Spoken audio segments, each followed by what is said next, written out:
folks, hail to you, hail to the gods, hail to the god Odin, to the god Freyr, to the god Thor. Today we're gonna speak about an important find that is well known, one of the most important finds of Gothic heritage that bears on it the Elder Futhark. And what I find great pride in this treasure because it was found near the city of Buzău on the plains of Istița, I believe. It's a very powerful treasure that was found then, 2 centuries ago.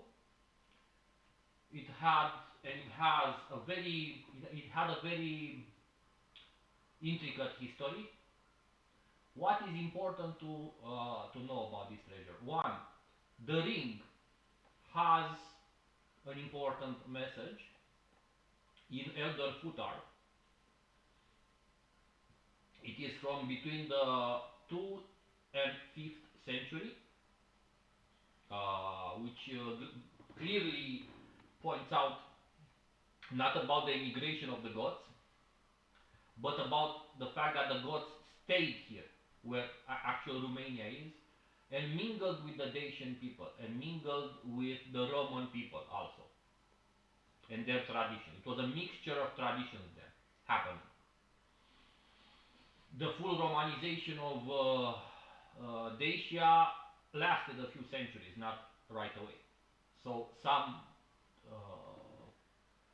traditions happened, and also the Christianization and the religious invasion, basically, who wiped the pre-Christian culture almost off the face of the earth.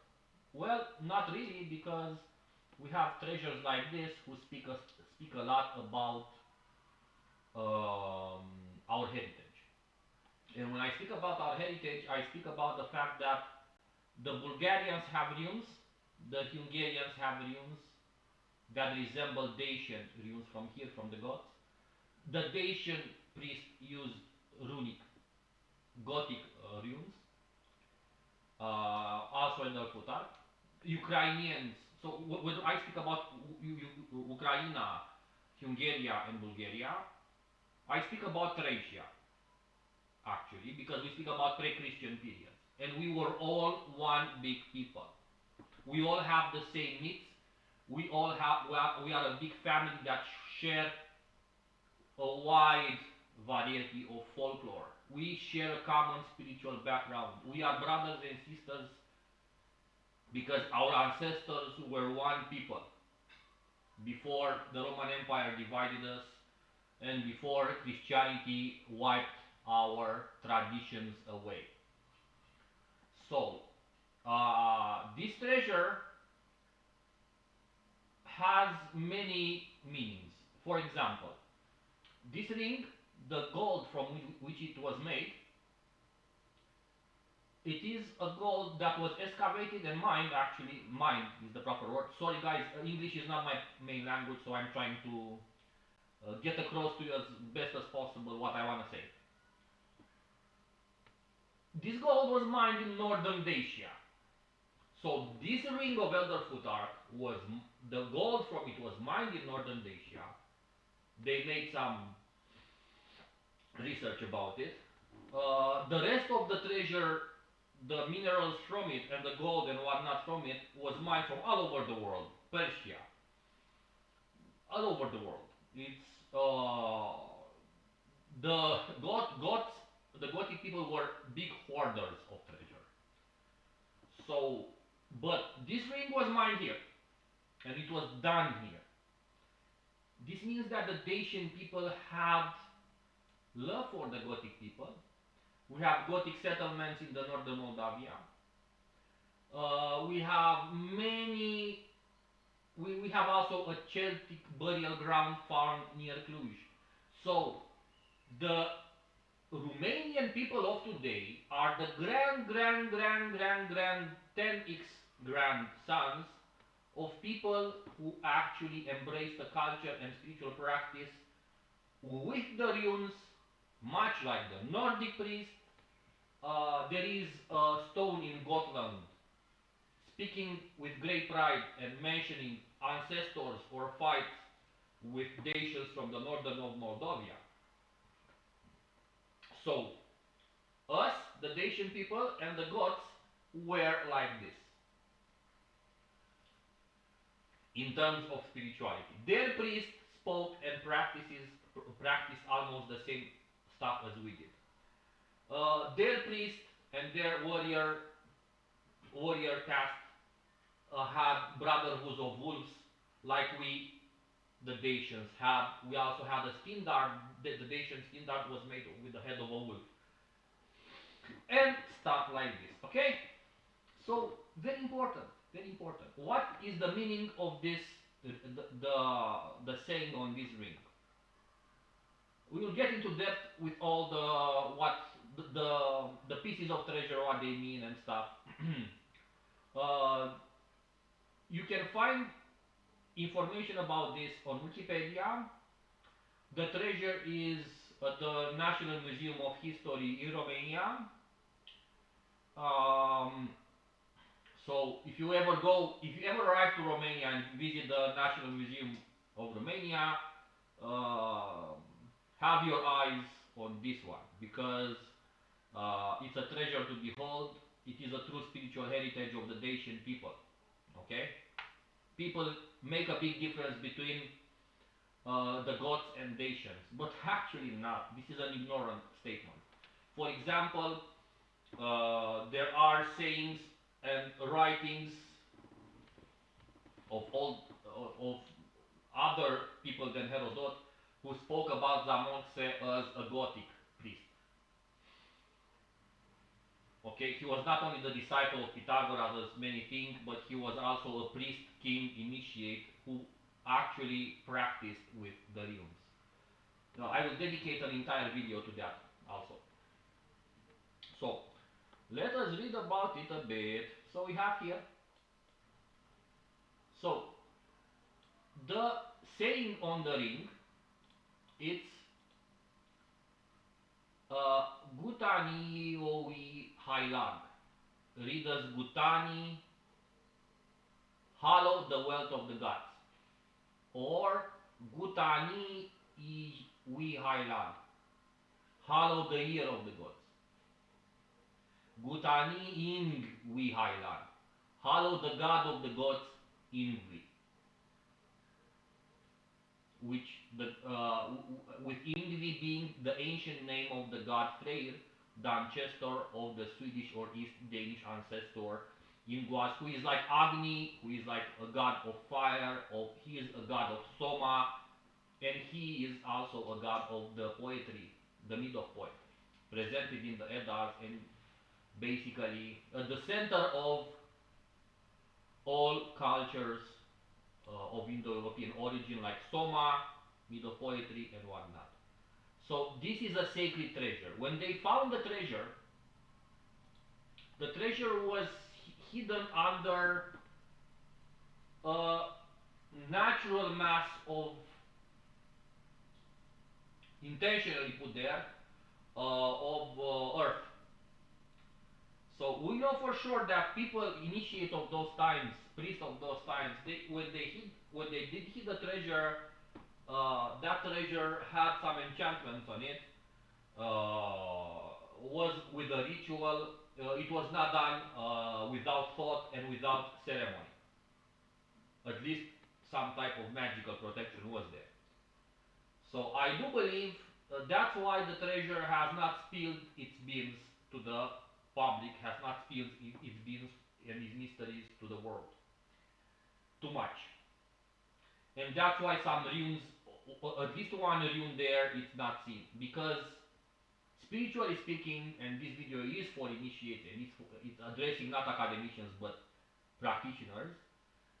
Spiritually, this treasure was not meant to be found by foreigners, strangers, or people from the Christian faith. Okay? This was a treasure that was supposed to have some spiritual charge to it. This was a talismanic treasure, okay? For sure. And that is a runic formula, who has a lot of power, by the way. Okay, let's address a bit the situation even more. So here it says, the famous gold hoard from Pietroasa in Romania was found in 1838.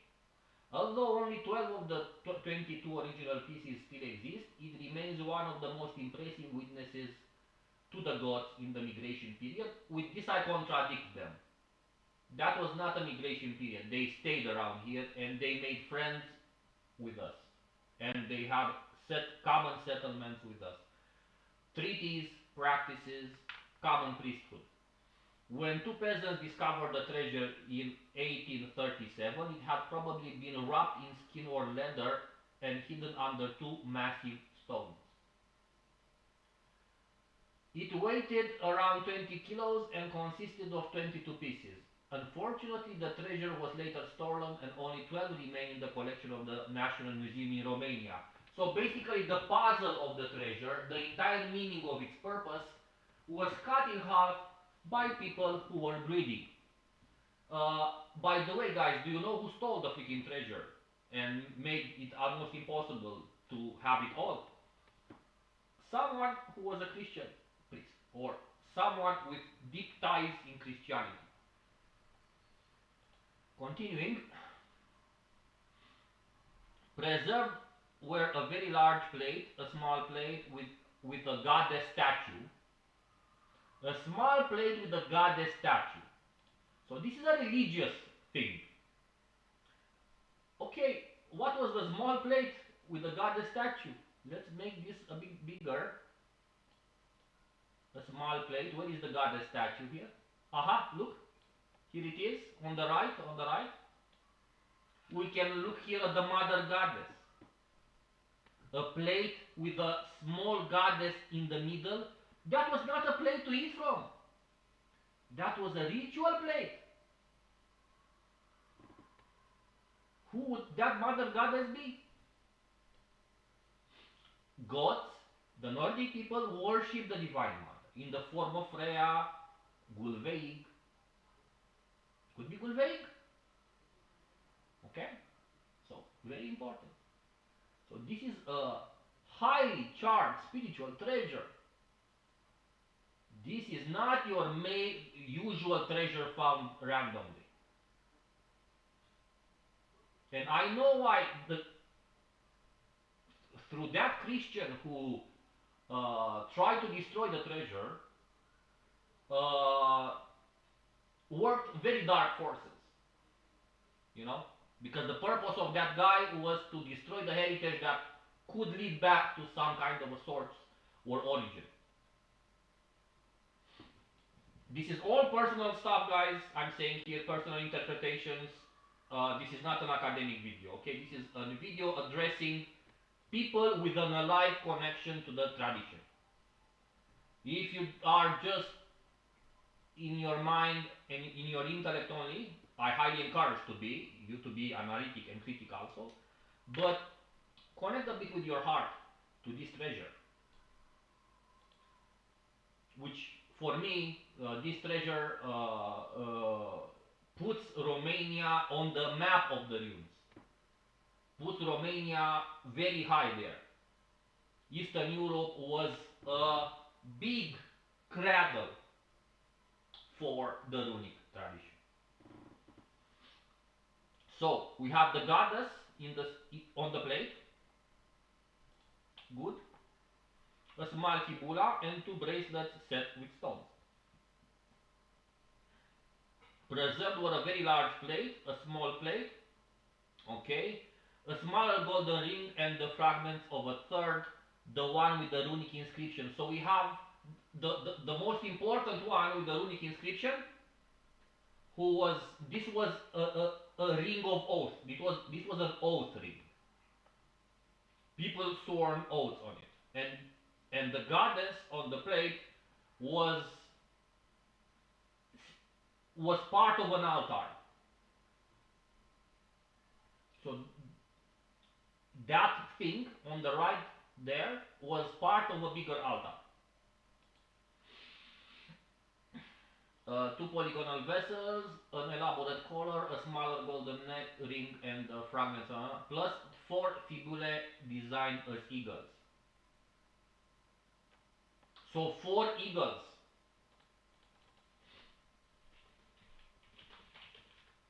This is very important.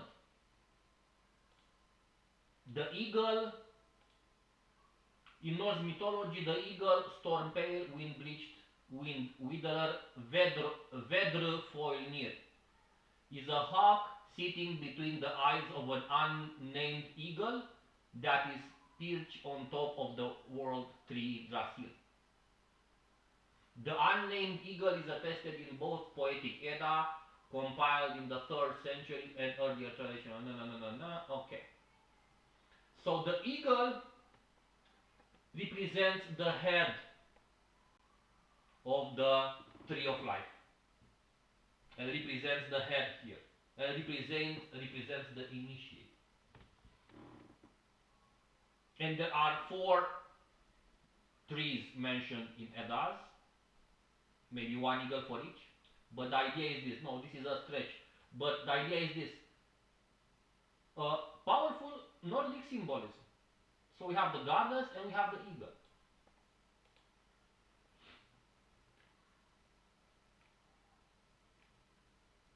The eagle is again attested in the 16th chapter of the Prozeda book, Gilfiak Gimning, yet here with the company, in the company of Vedrfolnir. In the chapter, Gangleri, described as the king Gilf in disguise, asked the enthroned figure of the High One, what other notable facts there are known about Yggdrasil. His response is, there is much to be told. As eagle sits at the top of the ash, and it has knowledge of many things. So the symbol of the eagle is the symbol of the initiate, guys. Between its eyes sits the hawk called Vedrfolnir. So we have two eagles. One eagle within, so there is a hawk within, between the eyes of an eagle. This is a very powerful symbolism. This is the symbol, the symbolism of royalty, of the double-headed dragon, the double-headed eagle. So when you guys walk in Europe and see on emblems two eagles, that is of Nordic origin. This is where true royalty was. True royalty was originated in the Nordic royalties, royal blood, I mean. This speaks about a long, deep heritage of kings.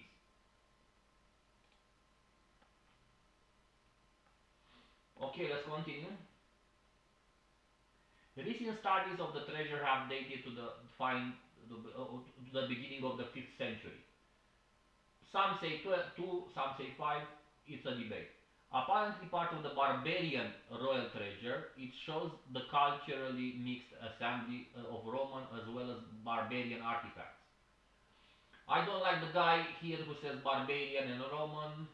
Thus, the fibula represent one of the first instances where symbolism of eagles is flaunted. Adopted from the Sasanians or Persians eagles. Look a bit how stupid this guy is in interpretation. I just quoted you from the Eddas where the eagles are found, and this guy says, oh, the Goths who wrote in runes borrowed their symbols from Persians and Sasanians. Eagles come to be a part of the Gothic self-presentation. No, my friend. They were already in the lore. Read some freaking books, man. So you see, even the presentation of this treasure is meant to be like, oh, the Romans were the good guys, the cool guys, the Persians, the most stupid and barbarian guys were the gods. No, man. Eagles were part of the Nordic tradition. They didn't have to borrow it.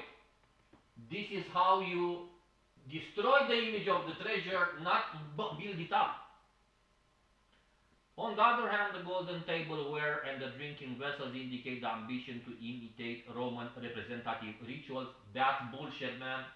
Bullshit. So, so The location of the find near a Roman camp from the 4th century and several Gothic burials from the next century indicate a high-ranking chieftain or Gothic king had the treasure hidden during the war with the Huns. A highly speculative identification of the cache as belonging to Athanaric in 3081, in 381, who was one of the leaders of the Tervingian Goths, has been proposed. So this is just an hypothesis. He was one of the protagonists in the events triggered by the Huns' approach and the later immigration of Goths into the Roman Empire. So, king or not, initiate or not, this treasure speaks and holds in it the core of the Indo-European runic practices. We have the mother goddess who occupies a central position, and she is a feminine divine archetype, and the eagle is a masculine divine archetype holding knowledge. Well, and the formula, the runic formula, who also who also is like maybe the most important part of the entire treasure for me is the runic formula, to be honest with you. So there you go. So there are people interpreting history to serve their own agendas. Well, I'm interpreting what I see through the eyes of the initiate, and I will tell you this treasure belongs to the gods, belongs to the Indo-European family, spiritual family, and uh, it's it clearly shines with the lore of the Nordic people, not borrowed from other directions. But what is a factor of healthy pride for me, this proves that in Romania, runes were part of daily life. In trade, in philosophy, in magic.